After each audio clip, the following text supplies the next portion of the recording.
त्या व्यक्तीला मी चांगल्या भावनेने आमच्या पक्षात आणलं। त्यांना खाजगीत विचारा की कुणी तुम्हाला पक्षात घेतलं, तिकीट देत असताना कुणी शब्द दिले, त्या सगळ्या गोष्टी मी इमान इतबारे केल्या, चांगल्या भावनेने केल्या।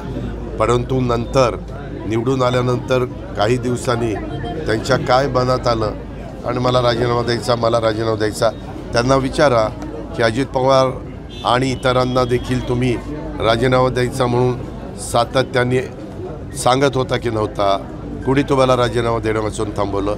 आणि ज्या 6 विधानसभा मतदारसंघात त्यांनी जनसंपर्क ठेवायला पाहिजे होता तो दुर्दैवाने त्यांनी ठेवला नाही। आता त्यांचंच मन त्यांना आतनं खायला लागलेलं आहे आणि त्याच्यामुळं आता त्यांनी त्या पदयात्रा वगैरे सुरू केलेल्या आहेत। ठीक आहे, राजकारणात कुणी काय करावं हा ज्याचा त्याचा अधिकार आहे, परंतु ती जागा मी महायुतीचा उमेदवार निवडून आणून दाखवणार म्हणजे दाखवणार। अमोल कोल्हेंनी काय केलं,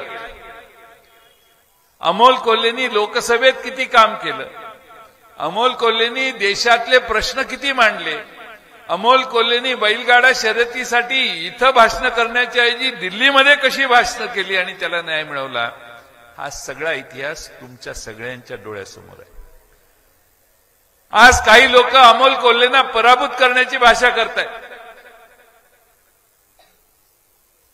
ज्या शिवछत्रपती शिवाजी महाराजांना आणि संभाजी महाराजांना घरोघरी पोहोचवणारे जे अमोल कोल्हे आहेत त्यांचं पराभव करणं मित्रांनो एवढं सोपं नाही। अमोल कोल्हे घराघरात आहेत, मगाशी कुणीतरी भाषणात सांगितलं, प्रत्येकाच्या हृदयात आहेत।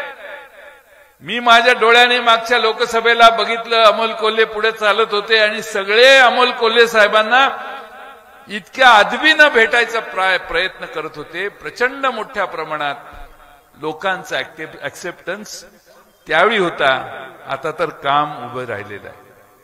आणि म्हणून डॉक्टर अमोल कोल्हेजी, तुम्ही या लोकसभा मतदारसंघात फिराच, पण जरा मला महाराष्ट्रात तुम्हाला घेऊन जायचंय।